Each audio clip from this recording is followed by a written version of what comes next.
Hello friends, আজকে আবারও একটা রেসিপি নিয়ে চলে এসেছি। আজকের রেসিপি মালাই কোপ্তা কারি। তো আমি কৃষ্ণা আর তোমরা দেখছো Krishna cooking and blogging channel. তো ভিডিওটি প্রথম থেকে শেষ পর্যন্ত দেখতে থাকো। তো মালাই কোপ্তা কারি বানানোর জন্য এখানে আমি নিয়ে নিয়েছি ছানাটা কিন্তু বাড়িতেই আমি তৈরি করেছি। এবার এখানে একটা গ্রেটার নিয়ে নিয়েছি ছানাটাকে গ্রেট করার জন্য। তো পুরো ছানাটা দেখো গ্রেট করে নিয়েছি। এবার নিয়ে নিয়েছি আলু সেদ্ধটাও গ্রেট করে নেব। আর এই গ্রেট করে নিলে কিন্তু খুব সুন্দরভাবে মাখা হয়। আর তোমরা চাইলে এমনি হাত দিয়েও ছানাটা মাখিয়ে নিতে পারো, তবে গ্রেট করলে খুব ভালোভাবে মাখা হবে। তো আলু সেদ্ধটা গ্রেট করার পর ওর মধ্যে দিয়ে দিলাম অল্প একটু পেঁয়াজ কুচি, একটু আদা কুচি, একটু রসুন কুচি, আর দিয়ে দেব মশলা। তো এখানে দিয়ে দিলাম স্বাদ অনুযায়ী লবণ, দিয়ে দিলাম জিরে গুঁড়ো, ধনে গুঁড়ো, গরম মশলা গুঁড়ো আর সামান্য একটু হলুদ। এখানে খুব বেশি হলুদ দেব না, একদম সামান্য দেব, যেহেতু বলগুলো হালকা একটু লাল করার জন্য। আর এটা আমি সাদা গ্রেভি বানাবো, তার জন্য হলুদের ব্যবহারটা গ্রেভিতে করব না। তো এখানেই আমি সামান্য একটু হলুদ দিয়ে দিলাম। এবার আমি দিয়ে দেব 2 চামচ ময়দা, দিয়ে সমস্ত কিছু ভালো করে হাত দিয়ে একটু প্রথমে চটকে চটকে মেখে নিতে হবে। মেখে নেওয়ার পর বেশ ভালো করে এখানে একটা একটা করে লেচি কেটে নেব। তো সুন্দর করে আমি দেখো ছানাটাকে মেখে নিয়েছি। এবার একটা একটা করে লেচি কেটে নিয়েছি। এবার ওই থালার মধ্যেই আমি ওই 1.5 চামচ মতো ময়দা নিয়ে নিলাম। প্রথমে আমি হাতের তালুতে একটু ময়দাটা লাগিয়ে নেব, দিয়ে একটা লেচি নিয়ে ভালো করে তালুতে গোল করে নেব, গোল করে ময়দার মধ্যে ঘুরিয়ে নেব। আর এইভাবেই তো ময়দার মধ্যে ঘোরানো হয়, খুব সুন্দরভাবে কিন্তু ভাজা হয়। একটাও কি ভেঙে কি ফেটে যাওয়ার সম্ভাবনা থাকে না, সবগুলো কিন্তু খুব সুন্দর হয়। তার জন্য এখানে আমি সমস্ত বলগুলো ময়দার মধ্যে কিন্তু ঘুরিয়ে নেব। তো দেখো ছানার সমস্ত বল রেডি হয়ে গেছে, আর সমস্ত বলই কিন্তু ময়দাতে হালকা করে আমি ঘুরিয়ে নিয়েছি। এবার এদিকে আমি একটা মশলা তৈরি করে নেব। তো গ্যাসের মধ্যে আমি কড়াই বসিয়ে দিয়েছি, দিয়ে দিলাম পরিমাণ মতো সরিষার তেল, অল্প একটু জিরে ফোড়ন, আর দিয়ে দিলাম পেঁয়াজ। তো পেঁয়াজটা একটু বড় বড় করে মোটা মোটা করে কেটে নিয়েছি। পেঁয়াজটা দিয়ে হালকা একটু নেড়ে চেড়ে দিয়ে দিলাম একটা মিডিয়াম সাইজের টমেটো, একটা কাঁচা লঙ্কা, অল্প একটু আদা কুচি, অল্প রসুন, দিয়ে সমস্ত কিছু আবারও আমি হালকা হাতে একটু করে নেড়ে নিচ্ছি। লাল করে ভাজার দরকার নেই, হালকা করেই ভাজবো। আর দিয়ে দিলাম বেশ কিছুটা পরিমাণ কাজু বাদাম, দিয়ে আবারও আমি সমস্ত কিছু একটু নেড়ে চেড়ে ভেজে নিচ্ছি। তো দেখো সমস্ত কিছু নেড়ে চেড়ে ভাজা হয়ে গেছে। এবার এর মধ্যে আমি দিয়ে দেব জল, আর তার আগে দিয়ে দেব সামান্য একটু লবণ দিয়ে আবারও একটু নেড়ে নেব, নেড়ে দিয়ে দেবো জল। আর জল দিয়ে এটা সেদ্ধ করব না, ওই হালকা যখন ফুটে আসবে, সমস্ত কিছু যখন একটু নরম হয়ে যাবে, তখনই কিন্তু গ্যাসের ফ্লেমটা বন্ধ করে এটাকে ঠান্ডা করে নেব, দিয়ে একটা মিহি পেস্ট তৈরি করে নেব। তো ফুটে গেছে, এবার আমি গ্যাসের ফ্লেম অফ করে দিয়েছি। এবার এদিকে আমি আরও একটা কড়াই বসিয়ে দিলাম, দিয়ে দিয়েছি তেল। তো এখানে আমি দিয়ে দিয়েছি রিফাইন তেলেই এই বলগুলোকে ভেজে নেব ছানার। তো এখানে আমি ছানার বলগুলো দিয়ে দিয়েছি, দিয়ে হালকা হাতে একটু নেড়ে চেড়ে লাল করে ভেজে নেব।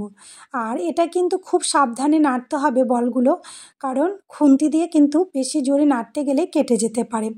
তো দেখো আমি হালকা হাতে একদম ছানার বলগুলোকে একটু নাড়িয়ে চাড়িয়ে ভেজে নিচ্ছি, আর লাল করে ভেজে নেব।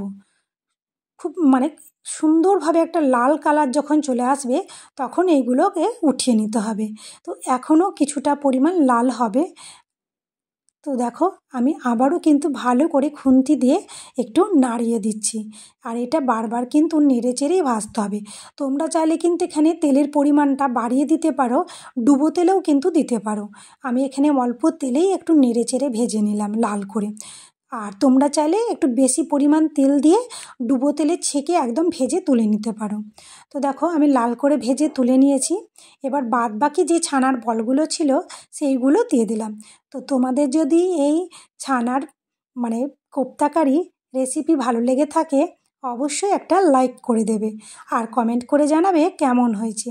আর যারা এখনও আমার চ্যানেলটি সাবস্ক্রাইব করোনি, চ্যানেলটিকে সাবস্ক্রাইব করে দেবে। আর যারা ফেসবুক থেকে দেখছো, একটা ফলো করে দেবে।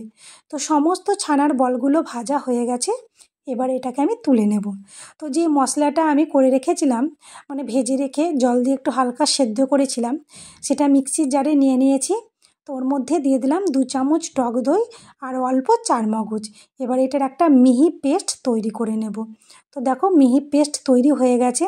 তো ওই কড়াইয়ে আমি মালাই কোপ্তাগুলো ভেজেছি, তো সেই কড়াই থেকে তেলের পরিমাণটা একটু কমিয়ে দিয়েছি। দিয়ে দিলাম গোটা গরম মশলা, দিয়ে একটু নেড়ে চেড়ে দিয়ে দিলাম ওই পেস্টটা। সমস্ত পেস্টটাই কিন্তু আমি দিয়ে দিয়েছি কড়াইয়ের মধ্যে। আর তোমরা চাইলে এখানে তেলের মধ্যে বাটার দিতেও পারো, অল্প বাটার আর অল্প সাদা তেলে রান্নাটা করতে পারো। তো আমি এখানে বাটার দিচ্ছি না, সাদা তেলেই রান্নাটা করে নিচ্ছি। তো দেখো তেলের পরিমাণটা কমিয়ে আমি এখানে সমস্ত কিছু দিয়ে দিলাম। তবে এবার এটাকে আমি ভালো করে কষিয়ে নেব। যখন তেল ছেড়ে আসবে ততক্ষণ পর্যন্ত এটা কষাতে হবে। তো একটু ভালো করে নেড়ে চেড়ে এখানে আমি দিয়ে দেবো শুকনো মশলা। তো দিয়ে দিলাম ধনে গুঁড়ো, জিরে গুঁড়ো আর দিয়ে দেবো স্বাদ অনুযায়ী লবণ। দিয়ে এটাকে আবারও আমি ভালো করে একটু কষিয়ে নেব। আর এই মালাই কোপ্তাকারির রেসিপিটা মানে কি বলবো, আমি তো বাড়িতে প্রায় করে থাকি। আর এটা খেতে এত সুন্দর লাগে, মানে রুটির সাথে হোক, পরোটার সাথে হোক, ভাতের সাথে, আমাদের কিন্তু সব কিছুর সাথেই কিন্তু ভীষণ ভালো লাগে। তো দেখো এখানে আমি সমস্ত মশলা দিয়ে দেওয়ার পর এখানে দিয়ে দিয়েছি 1/2 চামচ চিনি। যেহেতু এখানে আমি টক দই দিয়েছি, তাই চিনিটা কিন্তু অবশ্যই দিতেই হবে। তাই এখানে আমি 1/2 চামচ চিনি দিয়ে দিয়েছি। দিয়ে আবারও মশলাটাকে কষিয়ে নিচ্ছি। তো মশলা থেকে কিন্তু তেল ছাড়তে প্রায় শুরু করে দিয়েছে। তো মশলাটা আরও একটু কষিয়ে নিতে হবে ভালো করে, যতক্ষণ না পর্যন্ত মশলা থেকে পুরোপুরি তেল ছেড়ে দেয়। আর মশলাটা যত সুন্দরভাবে কষানো হবে ততটাই কিন্তু গ্রেভিটা খেতে খুব সুন্দর লাগবে, মানে মালাই কোপ্তাকারিটা খেতে খুব ভালো লাগবে। তো মশলা পুরোপুরি কষানো হয়ে গেছে। এবার মিক্সির জার ধুয়ে এখানে আমি জল দিয়ে দিলাম। আর খুব বেশি জল দেব না, গ্রেভিটা একদম ঘন করব, তার জন্য বেশি জলের প্রয়োজন নেই। তো জল দিয়ে ভালো করে গ্রেভির সাথে মিশিয়ে নিলাম। এবার এর মধ্যে আমি দিয়ে দেব মশলা বলতে দেব গরম মশলা গুঁড়ো আর কাসুরি মেথি। তো তার আগে আমি এখানে দিয়ে দেবো ফ্রেশ ক্রিম। আর এই ফ্রেশ ক্রিমটা দিয়ে কিন্তু মালাই কোপ্তাকারির স্বাদ আরও বেড়ে যায়, কি বলবো। তো তোমরা চাইলে এখানে বাড়িতে মানে ফ্রেশ ক্রিম বানিয়েও দিতে পারো। তো আমি এখানে আমুলের ফ্রেশ ক্রিমটা ব্যবহার করেছি। আর দেখো সঙ্গে সঙ্গে আমি ফ্রিজ থেকে বের করেছি, তার জন্য জমেই ছিল। তো ফ্রেশ ক্রিমটা দিয়ে গ্রেভির সাথে ভালোভাবে আমি মিশিয়ে নিলাম। দিয়ে এবার দিয়ে দিলাম গরম মশলা গুঁড়ো, দিয়ে দিলাম অল্প একটু কাসুরি মেথি, আর দিয়ে দেবো 1/2 চামচ ঘি।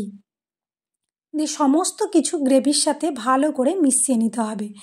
আর এটা আমি প্রথমেই সমস্ত কিছু দিয়ে দিচ্ছি গ্রেভির মধ্যে, কারণ মালাই কোপ্তাগুলো দেওয়ার পর আমি খুব বেশিক্ষণ ফোটাবো না, ওই 2 থেকে 3 মিনিট ফোটালেই কিন্তু মালাই কোপ্তাকারি রেডি হয়ে যায়। আবার অনেকে হয়তো আবার মালাই কোপ্তার মধ্যেই গ্রেভিটা দিয়ে দেয়। তো আমি এখানে মালাই কোপ্তাকারির মানে দেবো না মালাইয়ের উপর। এখানে আমি মালাই কোপ্তাগুলোকে 2-3 মিনিট গ্রেভির মধ্যে ওই মিডিয়াম হিটে মানে একদম ফুটিয়ে নেব, তাহলে কিন্তু বেশি স্বাদ লাগবে খেতে। আর একদম কি বলবো, মালাইগুলো এত নরম তুলতুলে হয়, এত সুন্দর লাগে খেতে, কি বলবো বন্ধুরা। আর বললাম তো রুটি, পরোটা, লুচি সব কিছুর সাথেই কিন্তু এটা খেতে ভালো লাগে। আমরা কিন্তু এটা ভাতের সাথেও খেয়ে থাকি, আমাদেরকে কিন্তু ভীষণ ভালো লাগে। তো দেখো আমি একটা একটা করে বলগুলোকে দিয়ে দিয়েছি। এবার আবারও আমি একটু দিয়ে দিলাম ফ্রেশ ক্রিম, দিয়ে আবারও হালকা হাতে এটাকে আমি মিশিয়ে নেব। সমস্ত কিছু হালকা হাতেই মেশাতে হবে, আর খুব করে মেশাবো না, নাহলে কিন্তু মালাই কোপ্তাগুলো ভেঙে যেতে পারে। দিয়ে ঢাকা দিয়ে আমি এখানে 3 মিনিট মতো ফুটিয়ে নিয়েছি। তো দেখো তৈরি হয়ে গেছে মালাই কোপ্তাকারি রেসিপি। তা আমি এখন ছোট চামচ দিয়ে একটু নেড়ে চেড়ে দেবো, বড় খুন্তি বা চামচ দিয়ে নাড়বো না, একদম ছোট একটা চামচ নিয়েছি, কারণ এখন খুবই নরম আর তুলতুলে, বড় চামচ দিয়ে নাড়তে গেলেই কিন্তু এটা ভেঙে যেতে পারে। তো দেখো রেডি হয়ে গেছে একদম মালাই কোপ্তাকারি রেসিপি। তো বন্ধুরা, তোমাদের যদি এই রেসিপি ভালো লেগে থাকে অবশ্যই কিন্তু তোমরা এটা বাড়িতে বানিয়ে খাবে, আর খেয়ে বলবে কমেন্ট করে যে কেমন হয়েছে। আশা করি তোমাদেরকে এই রেসিপি ভালোই লাগবে, কারণ এটা খেতে কিন্তু অসাধারণ লাগে।